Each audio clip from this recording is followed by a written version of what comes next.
saudara-saudari yang saya kasihi dalam Tuhan Yesus Kristus. Salam sejahtera untuk kita semuanya.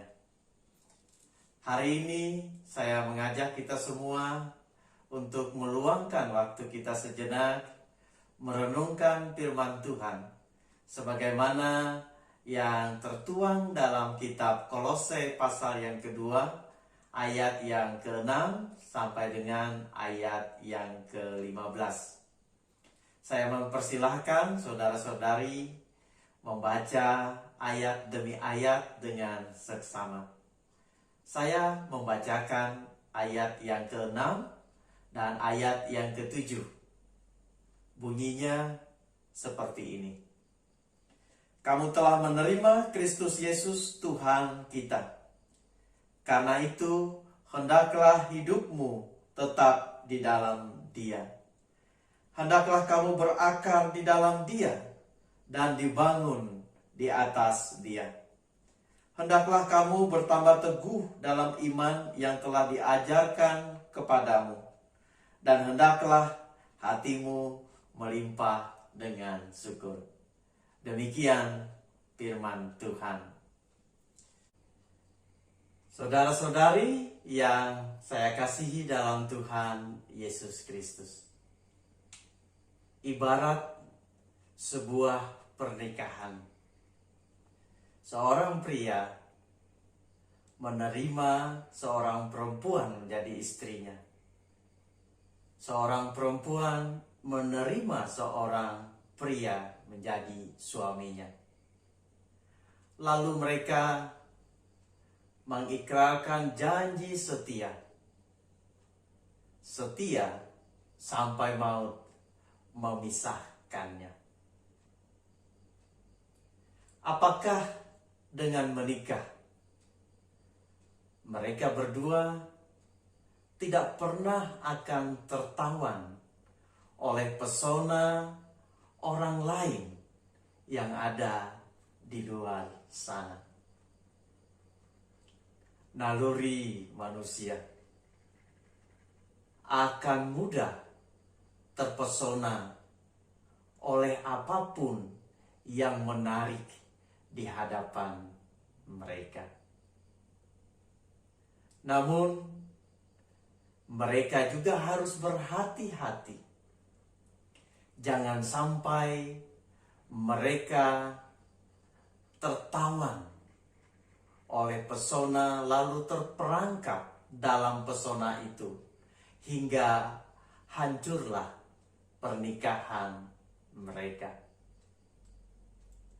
Suami dan istri dapat saja menghalau pesona yang menawan kehidupan mereka,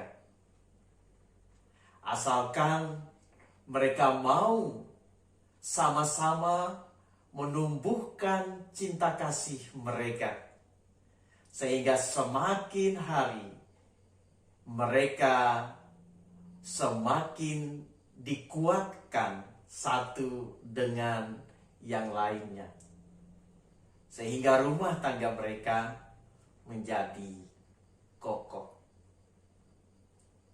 Hal ini serupa dengan nas kita pada hari ini. Kita semua sudah menerima Kristus Yesus sebagai Tuhan kita. Oleh karena itu, dengan menerima Kristus bukan menjadi sebuah jaminan bahwa kita akan sungguh-sungguh mengikut Kristus. Bukanlah sebuah jaminan bahwa kita juga akan berbalik dari Kristus. Satu-satunya hal yang bisa membuat kita bertahan di dalam Kristus adalah melatih diri kita supaya terus berakar di dalam Dia, bertumbuh di dalam Dia, dan menjadi kokoh di dalam Dia. Saudara-saudaraku, di dunia yang kita tinggali ini banyak sekali filosofi, ilmu pengetahuan, bahkan teknologi yang bisa menawan hati kita semuanya. Hikmat dari sana sini bisa saja kita dengarkan. Kemudian teknologi yang kita gunakan seperti sekarang ini, handphone misalnya, bisa membuat kita tertawan dan menghabiskan banyak waktu berada bersama-sama dengan gadget itu.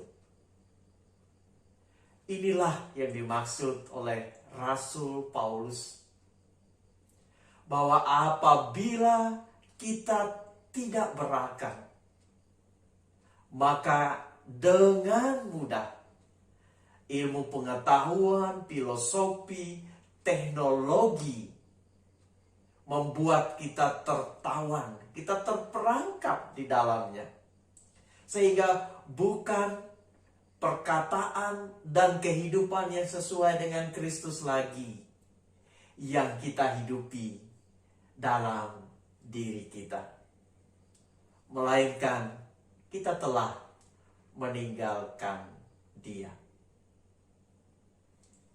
Kristus tidak ingin apabila kita telah menerima Dia, lalu kita abaikan panggilan kita itu.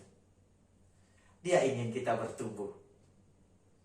Dia ingin kita kokoh dalam iman kita.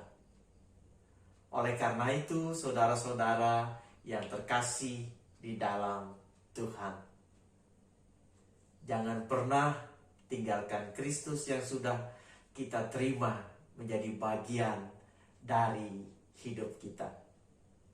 Teruslah ada bersama-sama dengan Kristus. Apapun yang bisa mempesona kita, jangan membuat kita meninggalkan Kristus. Semoga hari ini kita terus dan selamanya berjalan bersama-sama dengan Kristus. Amin. Mari kita berdoa. Allah kami yang di surga, kuatkan kami anak-anak-Mu yang sangat mudah tertawan oleh berbagai pesona duniawi. Ajar kami melangkah bersama Dikau, agar kami berakar, tumbuh, kokoh di dalam Tuhan Allah kami. Berkati langkah kami hari ini, berkati apa yang kami kerjakan. Lindungi dan sertai kami. Biarlah dalam hidup kami melimpah ucapan syukur sebagai anak-anak Tuhan. Amin. Salam.